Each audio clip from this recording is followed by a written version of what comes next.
الحمد للہ وحدہ والصلاة والسلام علی من لا نبی بعدہ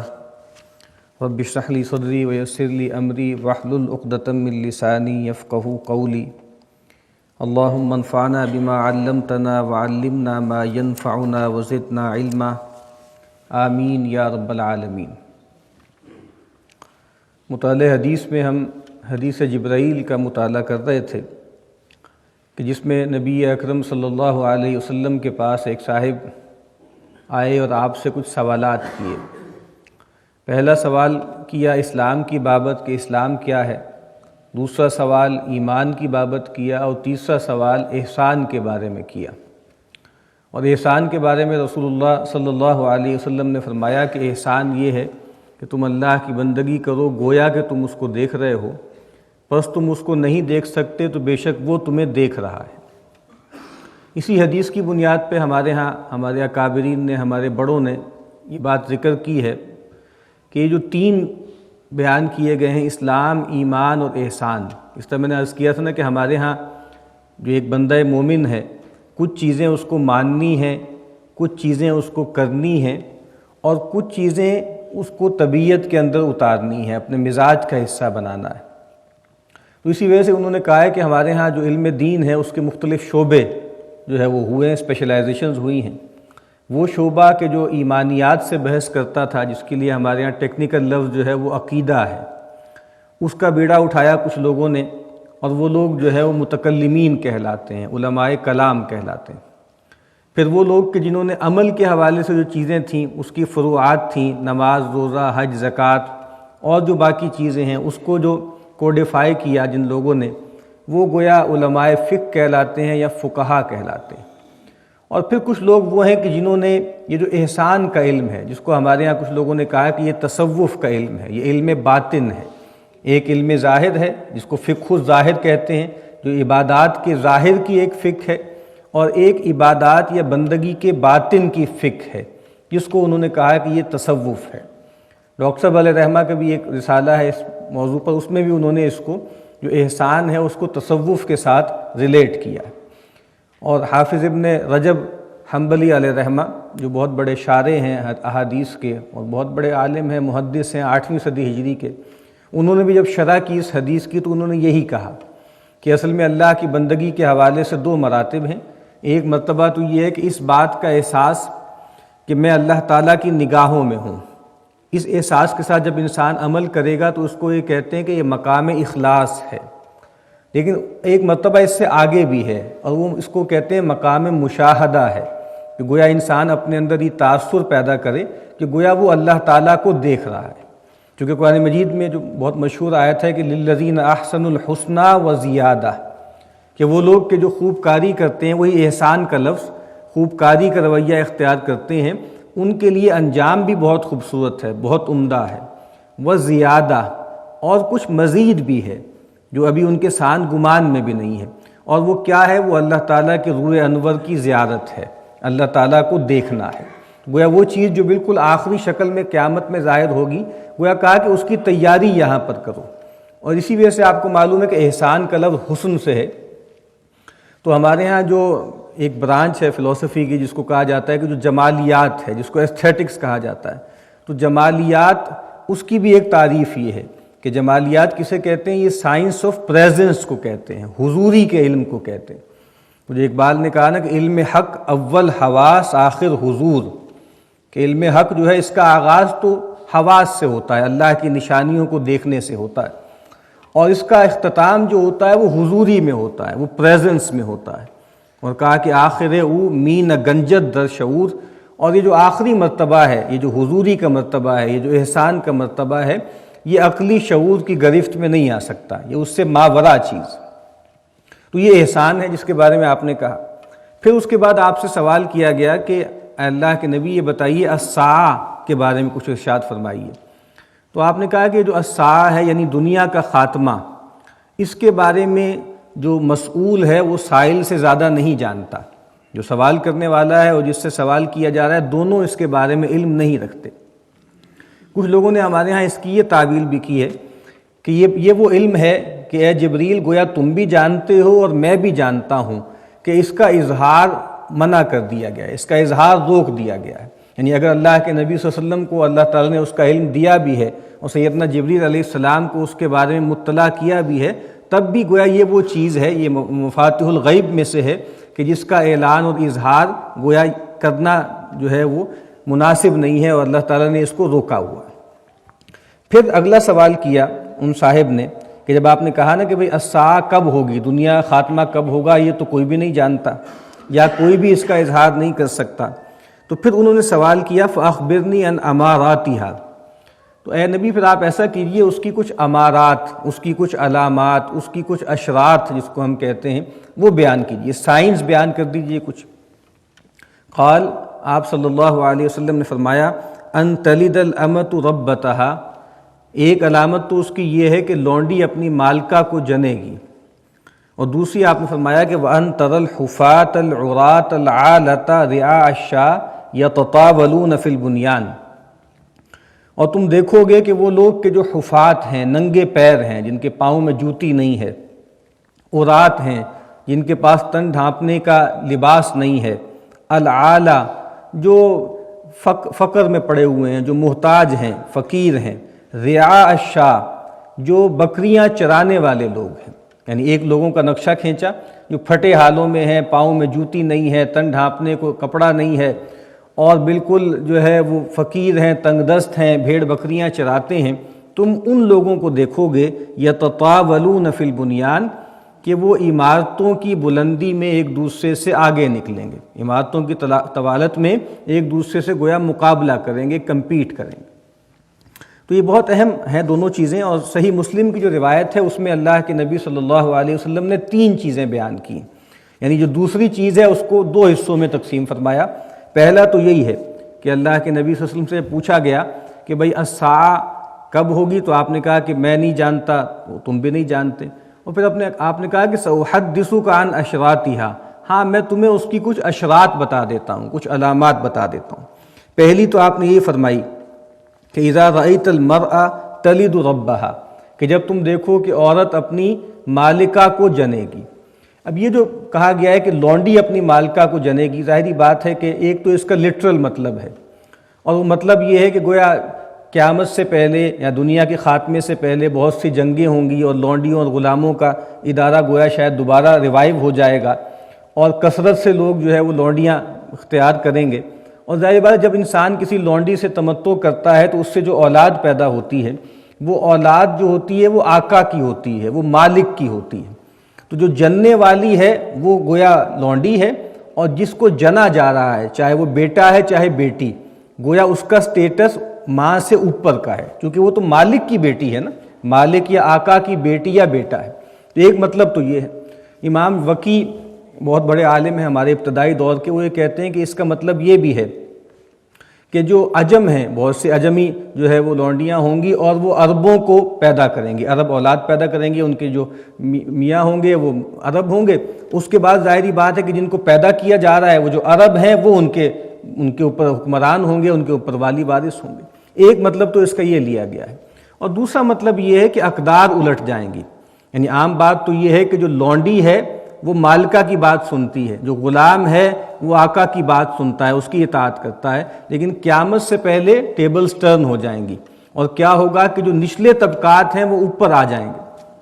جو آپ کو معلوم ہے کہ ہمارے کنفیوشنزم میں کنفیوشس جو ہے وہ مختلف رولز کی بات کرتا تھا کہ 5 رولز ہوتے ہیں، ایک ہائرارکی ہے، جب تک وہ قائم رہے گی تو سماج جو ہے وہ ٹھیک رہے گا، اس میں سدھار رہے گا۔ ایک اس نے یہی کہا تھا کہ والدین اور اولاد کا تعلق ہے، والدین اوپر ہیں، اولاد نیچے ہیں۔ دوسرا اس نے کہا تھا کہ میاں بیوی کا تعلق ہے، شوہر کا مرتبہ اوپر ہے اور بیوی جو ہے وہ سبمسو ہے۔ تیسرا اس نے کہا تھا کہ جو ایلڈر ہوتے ہیں، جو سبلنگز جو ہیں جو بڑے ہیں، یعنی بڑا بھائی ہے، بڑی بہن ہے، اور اس کے مقابل میں چھوٹا بھائی اور چھوٹی بہن۔ اور چوتھا اس نے کہا تھا کہ استاد اور شاگرد، کہ استاد اوپر ہے، شاگرد نیچے ہے۔ اور پانچواں اس نے کہا تھا کہ جو حکمران ہے اور رعایا ہے، جو ان کے حکمران ہیں اور جو ان کے فالوورز۔ تو گویا یہ بھی ہم دیکھ رہے ہیں نا، جدید دور میں بھی ہم دیکھ رہے ہیں کہ ریولٹ ہو رہا ہے، ایک اتھارٹی کے خلاف جو ہے وہ بغاوت ہے، اور جو ہے وہ جو سٹیزنز ہیں یا جو مملوک ہیں وہ اپنے آقاؤں کی بات نہیں مان رہے، اپنے حکمرانوں کی بات نہیں مان رہے، بیویوں کے اندر بغاوت پیدا ہو گئی ہے، اولاد جو ہے وہ سینہ تان کے جو ہے والدین کے مقابل میں کھڑی ہو گئی ہے۔ اسی طریقے سے استاد شاگرد کے حوالے سے ابھی تک ہمارے ہاں حالات بہت بہتر ہیں، لیکن بہرحال ویسٹ میں وہ حالات بہت زیادہ خراب ہو چکے ہیں۔ اور اسی وجہ سے آپ کو معلوم ہے کہ کتنے ہی لوگ ہیں جو یہاں کے ہمارے ہاں ویسٹ کے لوگ ہیں، یہاں آ کے پڑھاتے ہیں، لمس میں پڑھاتے ہیں، آئی بی اے میں پڑھاتے ہیں، نسٹ میں پڑھاتے ہیں، اور وہ اپنا یہ تاثر بتاتے ہیں، یعنی ان کی آنکھوں سے آنسو جاری ہو جاتے ہیں اور یہاں سے واپس جانا نہیں چاہتے، یعنی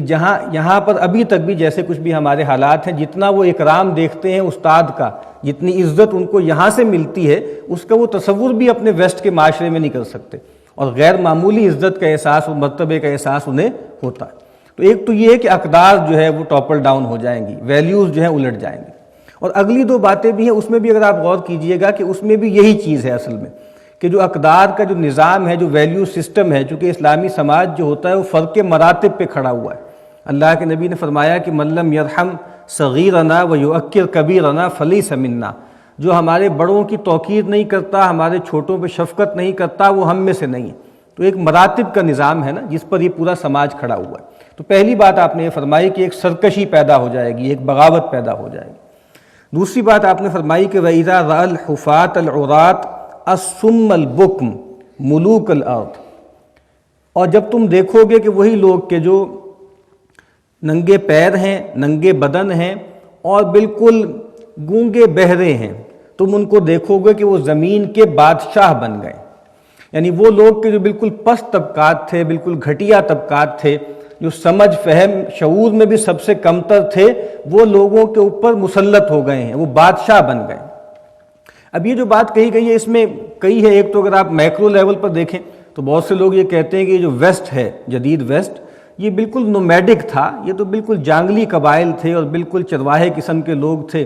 اور لیکن آج آپ دیکھیے کہ ویسٹ دنیا پہ غالب ہے، اور اگلی بات بھی ان کے ہاں پوری ہوتی ہے کہ بڑی بڑی عمارتیں بنانے میں ایک دوسرے سے مقابلہ کرتے ہیں۔ لیکن ویسے اگر آپ عمومی طور پہ دیکھیں، خاص طور پہ مسلم امہ کو دیکھیں، تو ان میں جو لوگ حکمران ہیں، جو لوگ اس میں بادشاہ بنے بیٹھے ہیں، وہ عام طور پہ ان کے پست ترین لوگ ہیں۔ اور نبی اکرم صلی اللہ علیہ وسلم نے فرمایا کہ قیامت سے پہلے جو معاملات پیش آئیں گے اس میں کیا ہوگا، آپ نے کہا کہ یصدق فیہ الکاذب، سچے کو جھٹلایا جائے گا، ویکذب فیہ الصادق، اور یعنی جھوٹے کو سچا مانا جائے گا، جھوٹے کی تصدیق کی جائے گی، اور سچے کو جھوٹا گردانا جائے گا، وَيُخَوَّنُ فِيهَا الْأَمِينَ، جو امین ہوگا، امانت دار ہوگا، بھلا آدمی ہوگا، اس کو خائن سمجھا جائے گا، وَيُؤْتَمَنُ فِيهَا الْخَائِنُ، اور خائن کو امانت دار سمجھا جائے گا۔ وہی جو بات میں عرض کر رہا ہوں کہ اقدار الٹ جائیں گے۔ اور پھر آپ نے فرمایا کہ وَيَنْتِقُ فِيهَا الرُّوَيْبَضَةُ، اور رویبضہ کلام کرے گا۔ تو رسول اللہ صلی اللہ علیہ وسلم سے پوچھا گیا کہ یہ رویبضہ کیا ہے؟ آپ نے کہا کہ السفیہ، اور ایک روایت میں فرمایا الفویسق یتکلم فی امر العامہ، جو لوگوں کے عمومی معاملات ہیں، جو لوگوں کے معاملات ہیں اس میں کلام کرنے والا، اس کا انچارج کون ہو جائے گا؟ ایک جگہ فرمایا کہ بے وقوف آدمی، بالکل جو ہے بے وقوف اور کودن آدمی، اور ایک جگہ فرمایا آپ نے کہ بالکل فاسق و فاجر آدمی، وہ لوگوں کے معاملات کو چلائے گا، اور صرف چلائے گا نہیں، کلام کرے گا۔ یعنی آج آپ دیکھیے شام کو ٹی وی کھول کے بیٹھ جائیے، جو ٹاک شوز ہو رہے ہیں، جو لوگ گفتگو فرما رہے ہیں، ان میں سے بہت سے لوگ ہیں کہ جو علمی طور پہ بہت پست ہیں، بہت سے لوگ ہیں جو اخلاقی طور پہ بہت پست ہیں۔ تو جب آپ نے کہا کہ فویسق، تو وہاں آپ نے اخلاقی سائٹ کا ذکر کیا کہ وہ لوگ کہ جو اخلاقی طور پہ بہت پست ہیں وہ لوگوں کے انچارج بن جائیں گے، وہ ہر معاملے میں رائے دیں گے۔ اور ایک جگہ آپ نے فرمایا کہ سفیہ، جو بے وقوف لوگ ہیں، بالکل احمق لوگ ہیں، وہ انچارج بن جائیں گے اور ہر معاملے پر گفتگو کریں گے۔ اور اسی لیے نبی اکرم صلی اللہ علیہ وسلم سے جب ایک موقع پر پوچھا گیا، ایک صاحب آئے اور انہوں نے پوچھا اللہ کے نبی سے کہ متی الساعہ، الساعہ کب ہوگی؟ تو آپ نے اپنی گفتگو جاری رکھی، تو لوگوں نے اسپیکولیٹ کرنا شروع کر دیا۔ کچھ لوگوں نے کہا کہ شاید آپ نے سنا نہیں، اور کچھ نے کہا لگتا ہے کہ سنا ہے لیکن آپ کو یہ سوال پسند نہیں آیا۔ پھر تھوڑی دیر بعد آپ نے پوچھا کہ بھئی وہ صاحب کہاں ہیں جو الساعہ کے بارے میں پوچھ رہے تھے؟ تو ان صاحب نے کہا جی میں حاضر ہوں، جی میں نے اس کے بارے میں پوچھا تھا۔ تو نبی اکرم صلی اللہ علیہ وسلم نے فرمایا اس موقع پر کہ فَإِذَا ضُيِّعَتِ الْأَمَانَةُ فَانْتَظِرِ السَّاعَةَ، دیکھو جب امانت کو ضائع کر دیا جائے پھر الساعہ کا انتظار کرنا، پھر دنیا کے خاتمے کا انتظار کرنا۔ تو ان صاحب نے عرض کی کہ وما اضاعتھا، یہ امانت کو ضائع کرنے کا کیا مطلب ہے، اس کی کیا شکل ہے؟ تو آپ نے فرمایا کہ فَإِذَا وُسِّدَ الْأَمْرُ إِلَىٰ غَيْرِ أَهْلِهِ فَانْتَظِرِ السَّاعَةَ،